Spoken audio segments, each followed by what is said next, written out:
Of all the non-Spectre-related merchandise, Some Kind of Hero, the remarkable story of the James Bond films, is set to be released tomorrow. It's set to be an interesting read.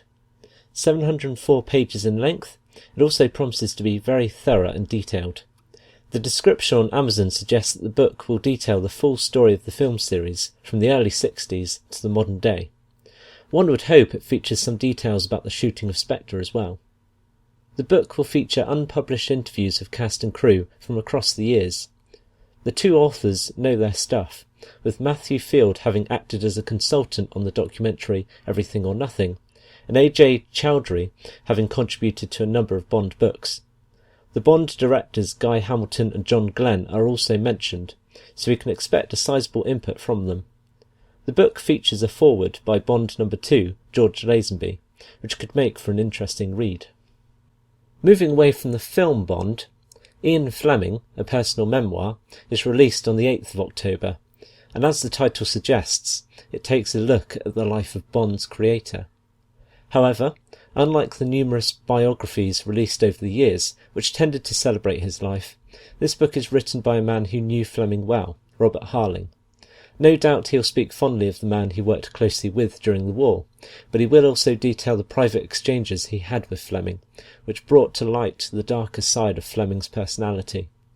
This book appears to already be available to buy, despite the proclaimed release date. On the same day, The Man with the Golden Typewriter, Ian Fleming's James Bond letters, will be available to buy.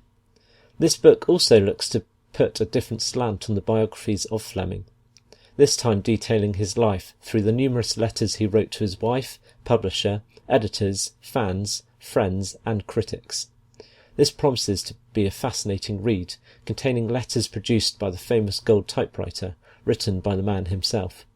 Fergus Fleming, a nephew of Ian's, edits the book. On the 15th of October, Colonel Sun, by Kingsley Amis, is being re-released by Vintage to match up with their Fleming paperbacks. Interestingly, this is no longer being released under his pen name, Robert Markham. This, the first of the continuation novels following Fleming's death, is regarded to be one of the best post-Fleming Bond titles.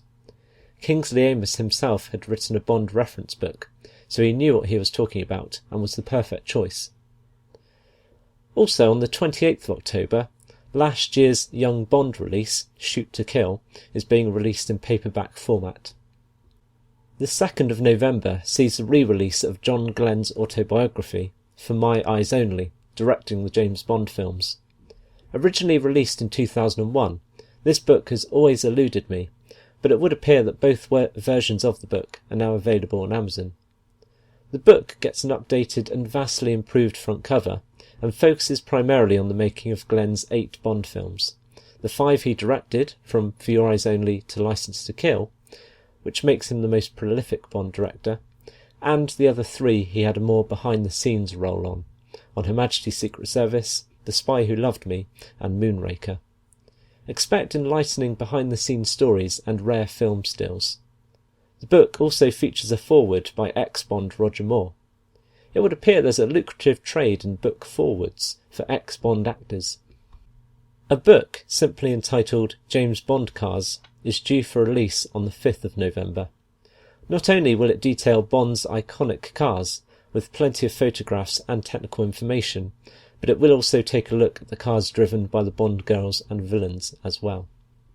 As part of the Fan Phenomena series, a James Bond edition will be released on the 15th of November.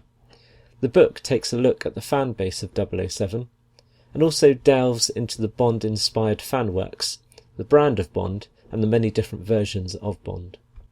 All of these books are available from Amazon. I have added links in the description to each of these products.